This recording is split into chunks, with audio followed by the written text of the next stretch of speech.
honestly, it's very, very rare that you have pure H2O, because water is this, they call it a universal solvent. It like picks up pieces of it. It was H2O, but then it's almost like we should add in, you know, all.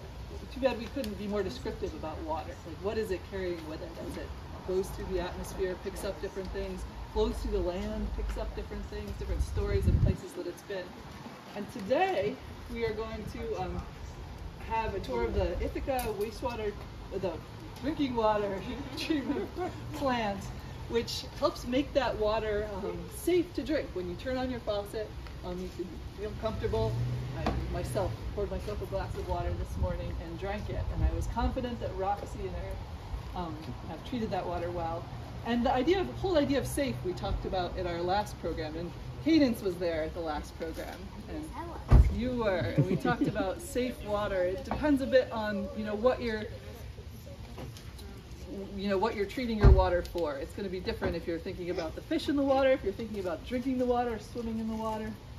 So I think we should get started, and I'm going to turn this program over to the amazing Roxy Johnston, who is watershed coordinator, and what a title, watershed coordinator, and she is kind of the queen of water, I would say, and lab director for the water treatment plant.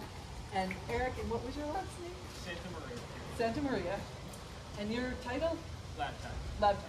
Okay. Wonderful. So thank you all for being here. Thank you all for coming. I'm going to see as I get to this with a very nice system to make it so you can hear me. I'm going to use that in the facility, but since I forgot to charge it, there's it's charging right now. So if you can't hear me, just thumbs up, ears. I'm going to try and yell for just this outside part because it's actually easier out here anyway. In the facility, it can be just a little loud with the machines. Anyway, so thank you again for coming. First thing we're going to do is we're going to walk down to the Mohole and Wildflower Preserve, which is just down the street here. It is a little steep, but it's very short. And we're going to look at 6 Mile Creek in action as it's flowing by. That's the source of our drinking water. And I'm going to walk you around one corner so that we can see some of the not in use but previously used pipes that would have brought the water to a treatment facility, which was always located in this general vicinity. We'll talk about some of the history of that. And then you'll also get to see where we handle the solids, because we do filter things out of the water here. That's our primary focus. And so we have solids left over, and the solids handling facility is down in the area we're going to be at too. So you'll see the beginning, the raw water coming in, and you'll see the end, the stuff we've removed, and then we'll walk back up here and we'll show you how we do that magic. All right? So we're going to take a quick little walk, and like I said, it is a little steep. If that's a little hard on you, feel free to drive your car down there. There's a parking lot, but there's not a lot of spaces, so mostly just walk with me. All right?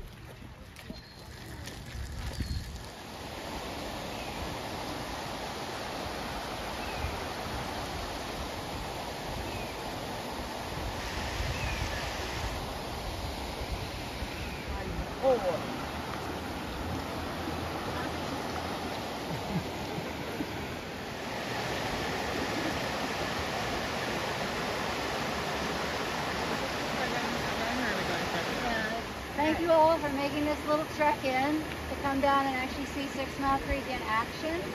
As you may have noticed, we had to make a cut into the forest here a little bit, and you can see the old path coming around the bend, sort of easier and flatter. But that's natural, that's what streams do. They move, they have to have room to change their course periodically as flows change. And we as people have tended to encroach on that, because where's the nicest place to live and the prettiest thing to look at? Right next to the water. And also, what do we need every day? Water, right? So we've moved in on that, and then we find it inconvenient and realize the streams are misbehaving when they start moving around and flooding us out. So, in the past, we have tried to control it. You see the concrete? Concrete sticking out into the stream there up above, the concrete abutment. They used to have a pipe that came behind that, came up to here, went down to the original treatment work, and they were protecting that pipe from the stream moving, right? We don't use that pipe anymore. But the thing I want to point out is that when we put infrastructure in to change the course of a natural feature, we need to maintain it, right? Because if we don't maintain it and we walk away from it, that thing that we put in can actually start being disruptive to the stream for the purpose that we want, and it could be more disruptive than it was naturally before we made the change. So now it's got high flows, it's going to come behind that, it's going to erode something that's more erodible than that structure that we put in. And so it's digging this whole area out. So sometimes we aren't very mindful about the changes we make into the natural area. And so that's something for those of you who plan to go out and be engineers, developers, resource managers, you want to think long-term about that stuff, right? We do need water, right? So we are going to make some changes, but we need to be mindful about what we do and maintain it. So now the reason we don't use these pipes anymore is because the city just got too big for that smaller reservoir. So that's called a 30-foot dam. You know why we call it that? Anybody got a guess? 30 feet wide. Gold star for that guy. It's 30 feet high. We are super creative with our names here. We are, yes. So we use a different dam that's 60 feet high. Does anyone know what it might be called? Big dam. Yes! Oh, you guys are so quick. That's excellent. Okay, so that is 1.8 miles upstream from the drinking water facility. And that pipe, if you've ever noticed, there's another entrance higher up, and it's a road, and it's gated, or if you hike any of these trails, you'll get up to a road. That will take you up to that dam. That was finished in 1912, and that's what we've been drawing water from ever since then. Most of the pipe is under that road and comes in to the water treatment facility, and you'll see that later on in the tour today. So the city got bigger, we had to have a bigger dam. While they were building that dam, this was a long time ago, so people really understood a lot of disease transmission. The workers had outhouses in the stream area, the flooding area, while they were working. You know what an outhouse is? Anybody not know what an outhouse is?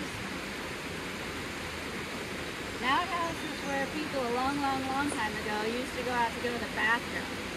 And it was just like a little building, like a little hut with a little hole that you sat on. So they were doing this sort of thing. The water would rise, toxins and pathogens would get in the water, and people got sick. There was a typhoid epidemic, and it killed, I think, 84 people and sickened 1,300 people, and they figured out that it was only the folks drinking the 6 Mile Creek source that got sick.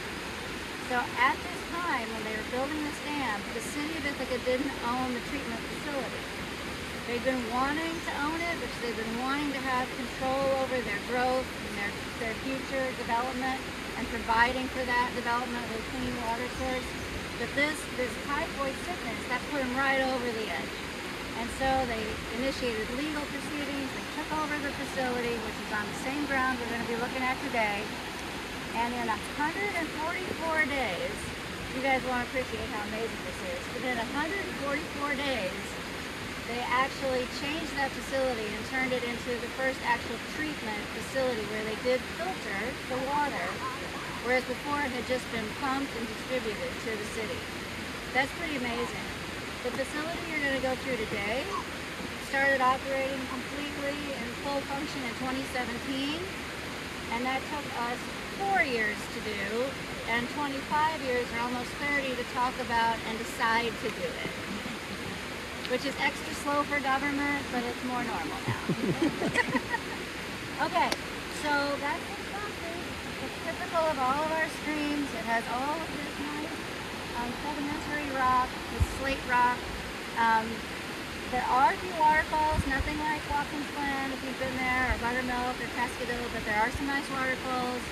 Most of the natural waterfalls were dammed here a long time ago from mill dams. Or Van Addis Dam down here, it's called Van Addis Dam, right under the Giles Street Bridge. That was a natural waterfall. It has a 9-foot dam on it now. It's a good little walk. When you get to the 60-foot dam, turn around. No trespassing. And there's no swimming. I didn't hear anything. No, you're just waiting. You're waiting. Okay, and then there's other things that people do here. Don't do any of that stuff either. Okay, you're too young a crowd to know about that.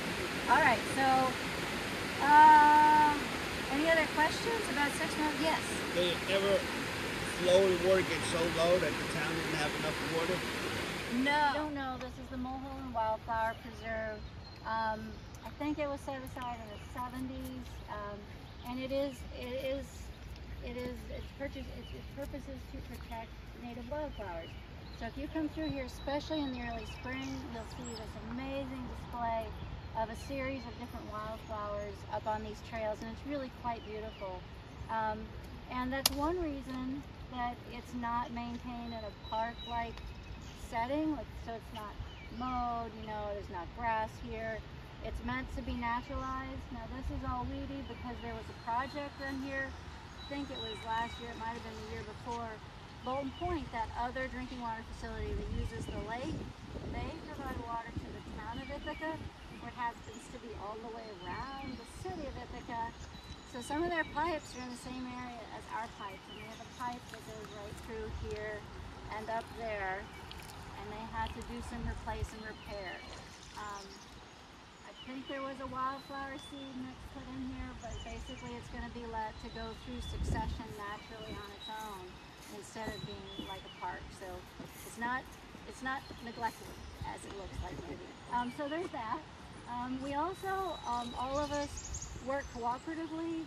There's a third drinking water plant that we all serve about 30,000 connections or customers. And the other one is Cornell University, and they use Fall Creek. They mostly serve the campus. There's a little bit of the Forest Home area that they also serve. And so all of us can share water with each other, which is another backup plan in a serious drought. The real plan, though, is for Bolton Point to help either one of us, because in a drought, it's the stream sources that are going to run into trouble first. Ithaca Lake is not going to get dried up on any kind of normal human time scale. So we are actually working to put in a new pump and meter system so that Bolton Point can get water from us. Right now we can get water from them, but they can't get water from us because they feed at a higher pressure. Again, these things, if you're going to be an engineer, you have to think them all through.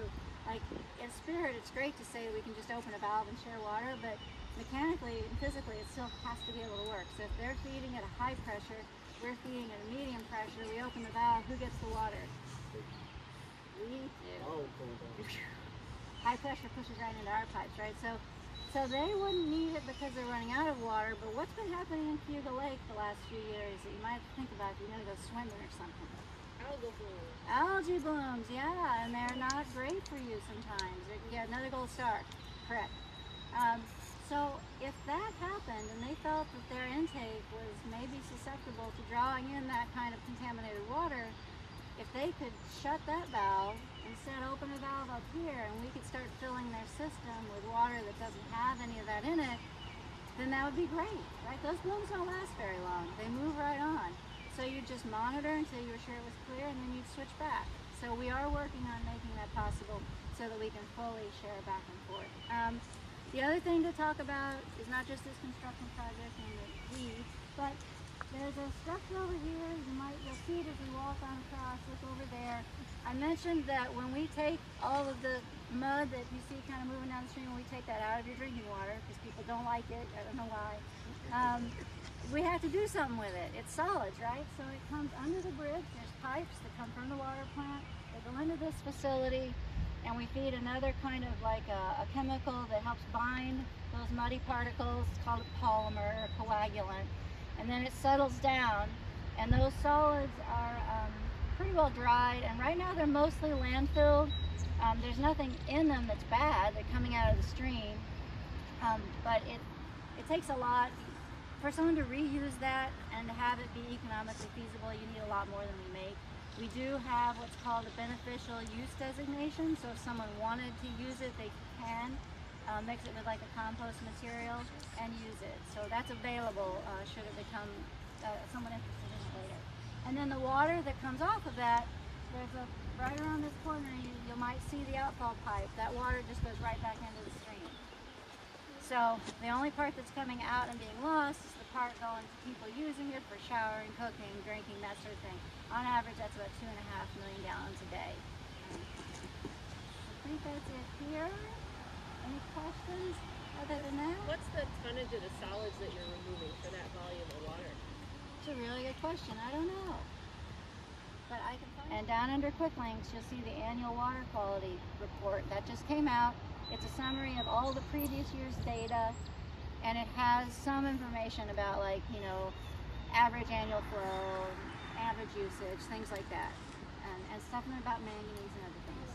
Okay. This is a CSI.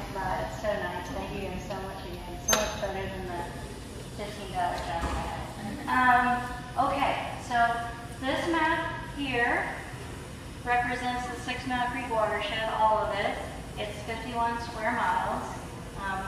You just saw a little bit of it. You were, my point for you, you were right up in, this is Van Adams Dam, this is the street you just crossed, so you were right here. The Wildflower Preserve goes all the way up to the 30-foot dam here that we don't use anymore, but some people misuse by swimming dangerously, etc. And then this is the one we do use, the 60-foot dam, so you turn around right here, go no farther. And then up here, you cross Burns Road, and we have what's called a siltation pond, which isn't much of a pond, it also needs dredge. But the point of the siltation pond is to let bigger solid particles settle out so that they don't settle out in our reservoir and accelerate it becoming full. So this needs dredged so that it can do that, and then this needs dredged because it's pretty shallow already. And then we have a pipe that comes 1.8 miles down to where you are now. Yes? How often do you have to dredge the main reservoir? Well, so unfortunately, we've never done it. It was dammed in 1912. Right. We need to do it now. Okay. Yes, so we're looking for $25 million, if you know of the source. Also, I mentioned to a few people, I explained away the weeds down in the Wildflower Preserve. If you as you walked up the street, you know, in front of our property on the street, also looks like a pile of weeds. If you know a gardening group that's really, you know, energetic and knows how to outpower deer, go for it. I've planted a lot of things there that are really aggressive, and they're not winning. But yeah, so that's a project if you have anyone in the community interested in that. So on this board, which you can look at your leisure now or on the way out, there's pictures going back from the early days through the middle days to now. So this is when they were building the original facility on this site that they got done in 144 days, where it went from just being a pumping site to actually having filtration. They used a dual media, sand and coal. So the sand was a particular grain size and the coal was a very particular angularity. The depth was very particular, and you could calculate a pore size from that. And that would tell you the size of a particle that could get through and the bigger ones could not get through. Now the trouble with that is that mud gets stuck, and that's some of the sand and coal right there. Mud gets stuck, and sometimes it can build up in globules, and things can move through that a lot easier than the filter that you have created. So you had to daily backwash that and try and get rid of what are called mud balls to keep your filtration effective. So you couldn't be 100% consistent all the time. We actually did a really good job, but in the future, we're going to have to deal with endocrine disruptors, hormone mimickers, these algal toxins. They're very small. And we might have to use some enhanced technology like UV, ozone, something like that. And that can't have any kind of sediment interruptions where it gets like a higher sediment load on it, because it won't be effective as a treatment. So we have to be able to 100% be sure that our water is always meeting a certain quality for clarity. So we moved to membrane filtration. So these are, and that's the straws that you see sticking out of that tan cylinder there, and they're in all of those tan cylinders out there. We'll talk about them in a minute. They have a point 0.01 micron hole through the side. And so we're guaranteed nothing bigger than that is going to ever be in our finished water. The unfortunate thing is that the whole treatment works used to be by gravity, but you have to push water through this.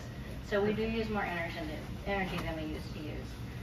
We've gained some, though, in not needing to use as many chemicals, partly because we have new settling basins that don't, the previous settling basins just used time, mostly, and it went through kind of a maze to settle. I'll show you these activated plate settlers, or inclined plate settlers. They're much more effective, and in the end, we have to use much less chemical to reach the treatment quality that we want. So we've realized the savings we weren't expecting. So these gray pictures, yeah, these are the early 1900s. Then these sort of unattractive pictures in the middle is where we were from then until 2013. And the newest stuff there was like from the 50s and 60s. You can see there is this lovely waterfall right here up in gray, Potter's Falls. It's a popular place for people to go in their Adam and Eve style, so be on the watch out for that. This picture here is at the gorge where the 60-foot dam is now. So that dam's pretty stable. It's not going to get out of that. And then these are the plans for the new plant that you're in now. Okay, so that's it for this area. Volume on a long-term basis. So instead of like raising the ground and building up, which would be the normal thing they did, they would have to put in some kind of temporary process, like for all of our chemicals. They were in those big white totes you see for like dairy farms have a lot. They were in that in little Amish huts. And then when we had that kind of operating, they tear down that part of the plant. What that means is when I get a tour, instead of walking on a logical path, we're going up and down stairs a lot. So if you want to skip the first downstairs, there's not much to it. If you'd like to skip it, yes. Did I understand you to say the water goes through each one of these? It goes through the walls. Yep. Oh, so the whole thing is filled with water, the whole pipe? The whole thing is filled with Each water. straw has water in it? Yep, so the water is forced through the walls and the clean water is collected from inside the tubes at the top. Yep. Okay, so I'm going to head down.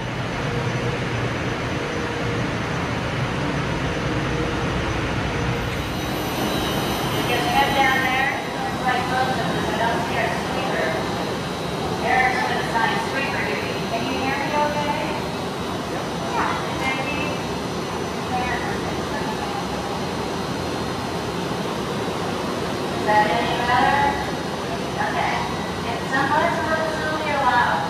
So this is the raw water pipe. That's what we call untreated water as it comes out of 6 Mile Creek.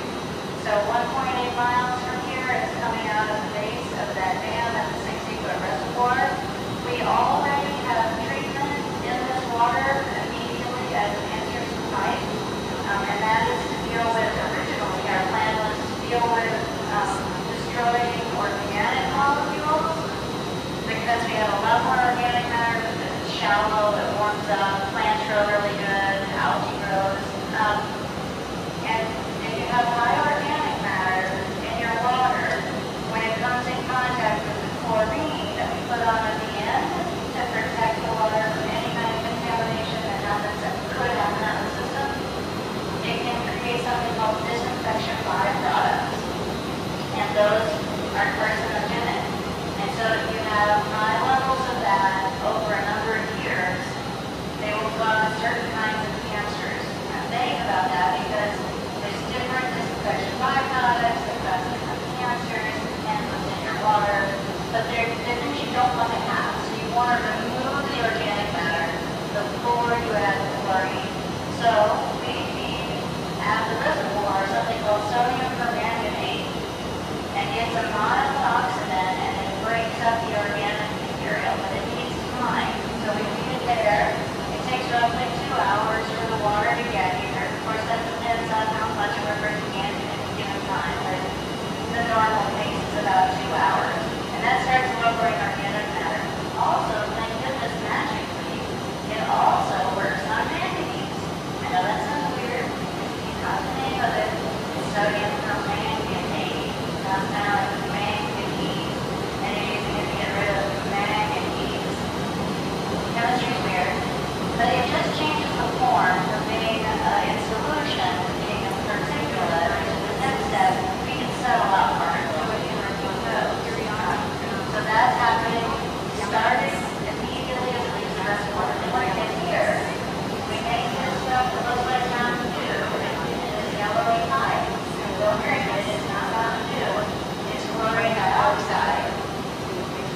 So there's a good picture here of what we're talking about out there.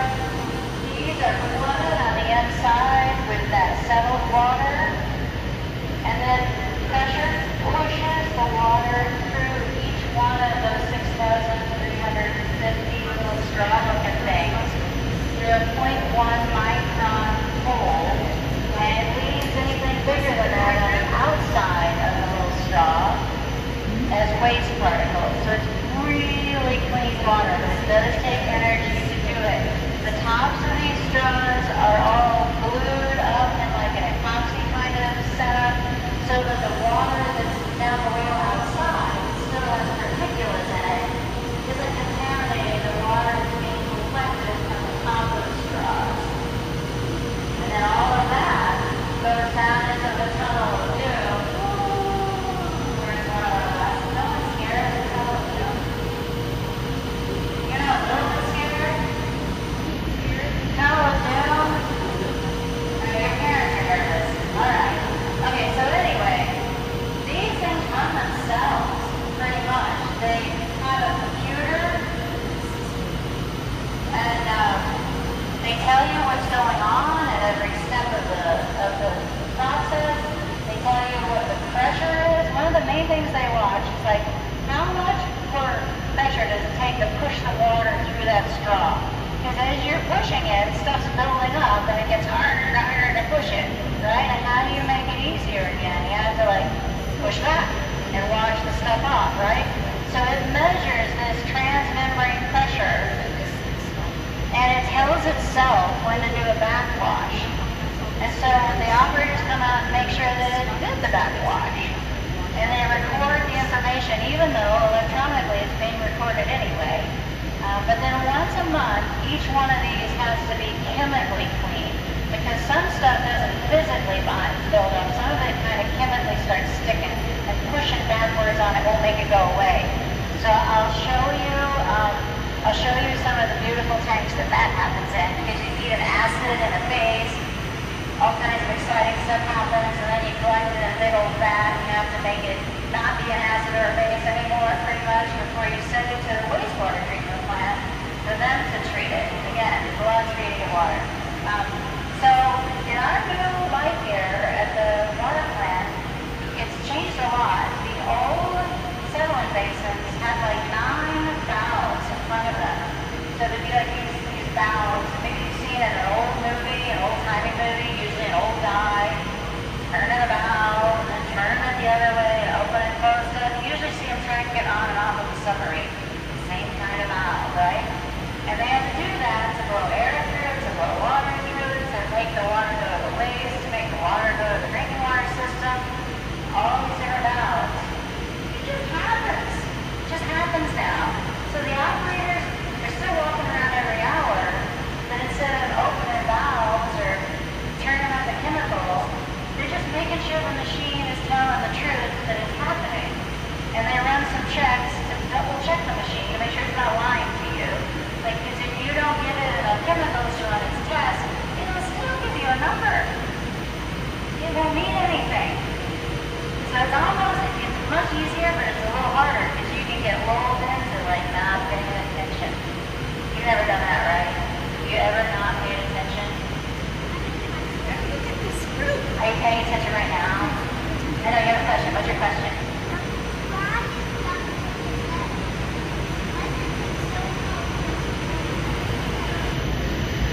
Oh, well, they're not supposed to go up and down a lot. Most of these numbers are supposed to be pretty constant. So that'd be good. If it was changing a lot, that wouldn't be great. Good notice, though. Good notice.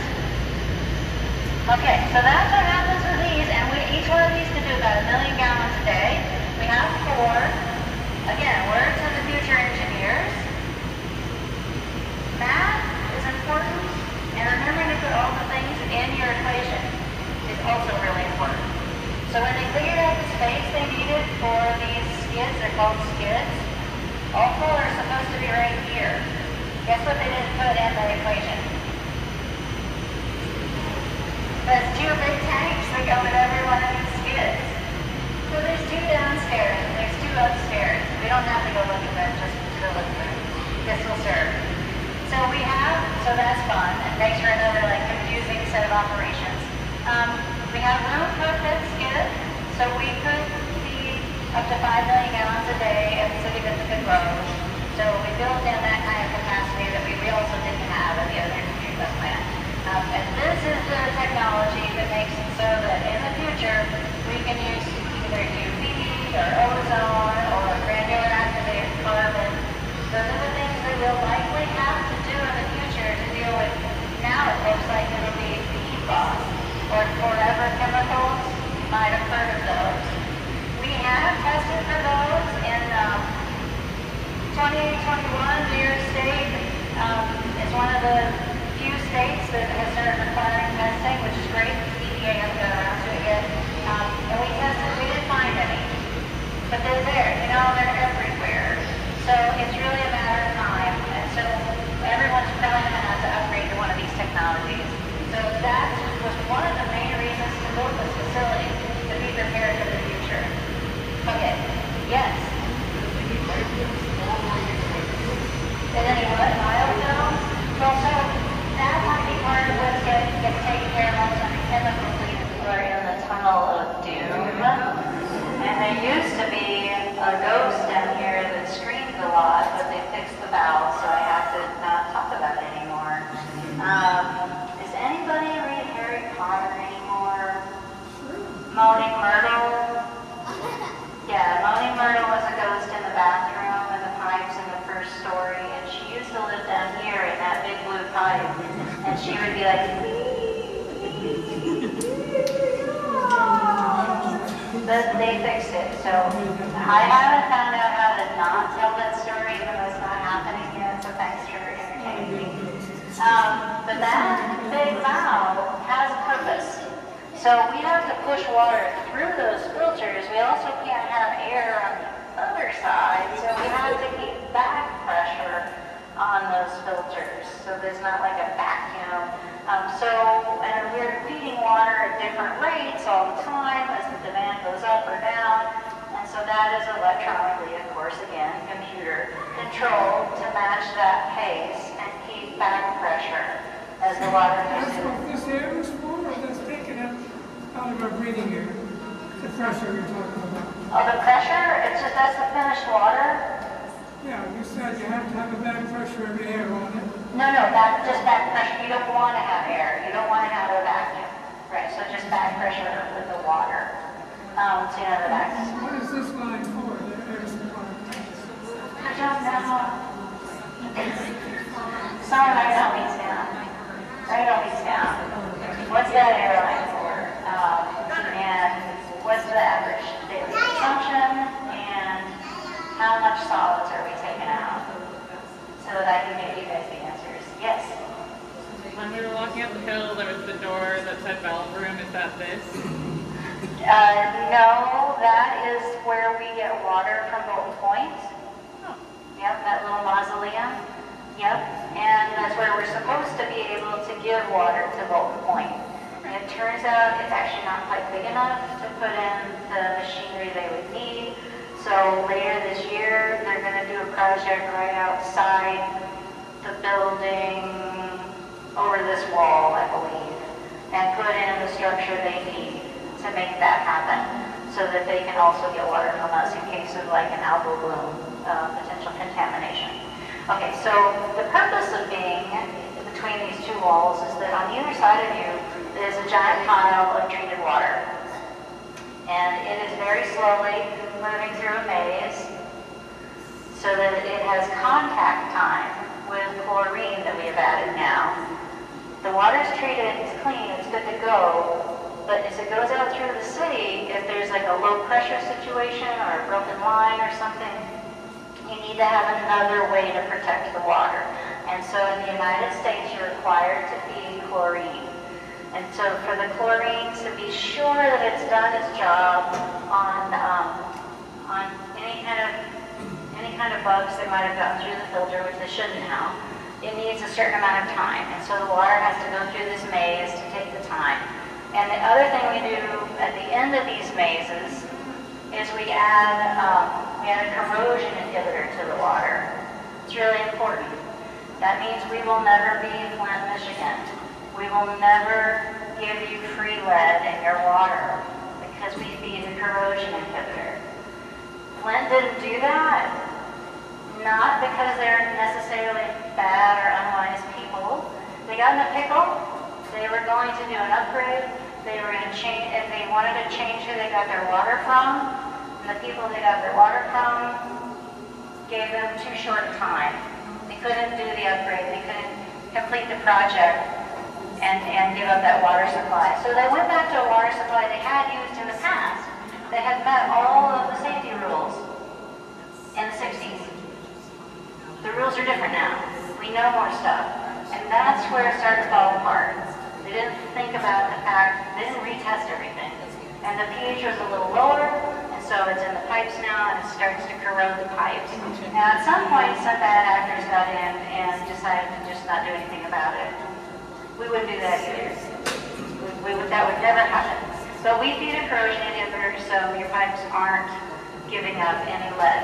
Also, there's hardly any lead out there in the system. There's nothing in the mains. It'll be left over in the older homes, in the service lines, or in solder.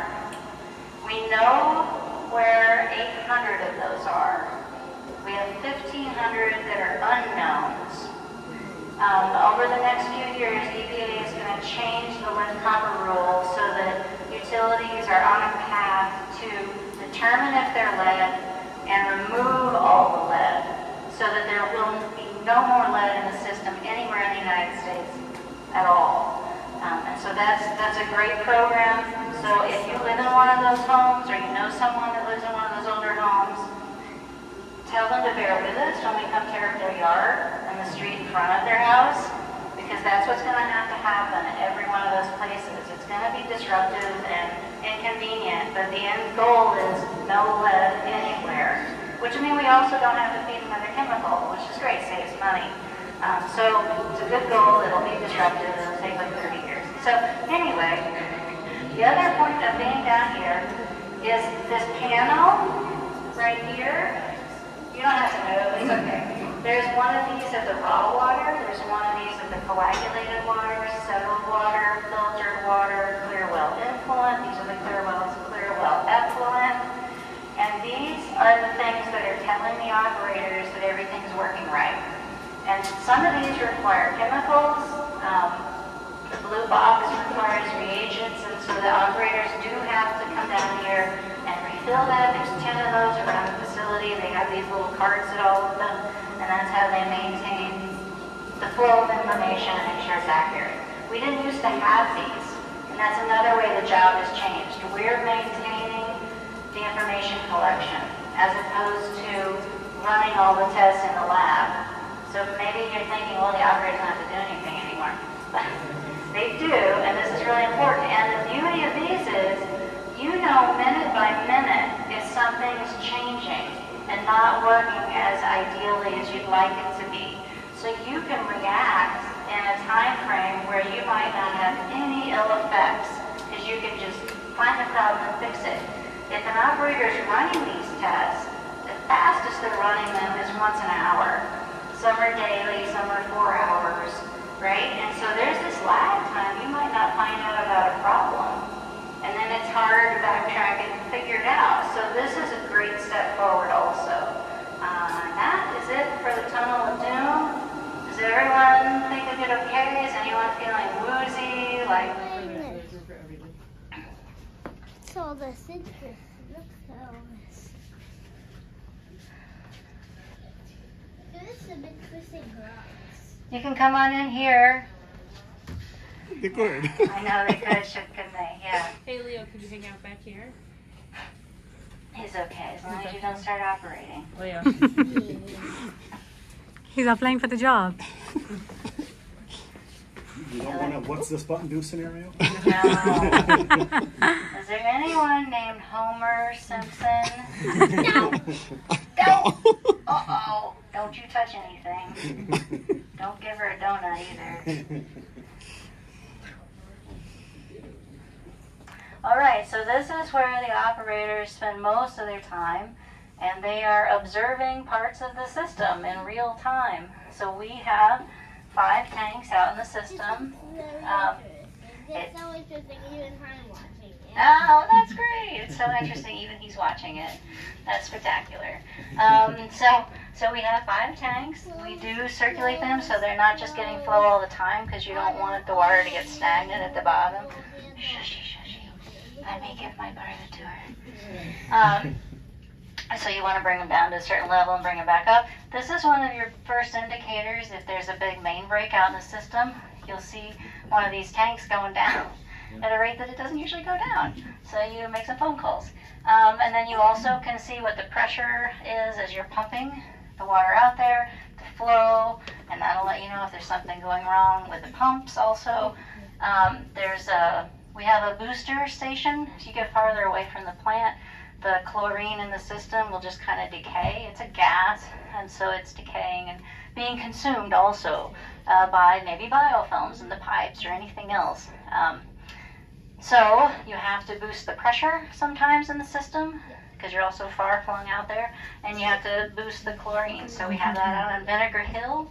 As you're leaving town on 96, you know where Vinegar Hill Road is, if you're familiar with that. If you look on the other side, there's a funny little building right there, and that's what's happening in that little building. So they're also following these, well, I guess it's this one behind me, is all of those raw water quality panels I was talking about. They're all providing relevant information to a different part of the process. So they can see if there's a problem. There's a screen for the intake, but I don't think it's showing anything right now because I think we pulled the sonde. I think the intake one went back in, the buoy one didn't. Okay, I'm trying to see where that one is. I don't do this very often. What's that? Intake. There we go, intake. And that didn't go to the TV. Okay, intake. See, I'm not a good computer gamer. Okay, so we also have some water quality information up there. Don't worry about the alarms. Most of them are faults, which we're trying to get those all worked out of the system, because then you get to where you ignore all the alarms because they're mostly faults, and then maybe one time it's not faults. There's a lot of computer programming that goes on in setting these things up, and then you have to have someone who's always maintaining it. So I noticed one is at 15, set at 0%. How long does it take them to go up in 1%? Oh, it depends on how fast you're running it. You can change the rate of how much you're feeding. So that's our sodium permanganate we talked about. That's up there being fed right away to start breaking up organic matter and switching manganese around for us. So as that goes up in the raw water, we turn up the amount we're feeding. And as it goes down, like in the winter, we turn it off. We don't need it at all. But there's running and there's stuff. I noticed one of them is on 50%. So the green one says running, it's on.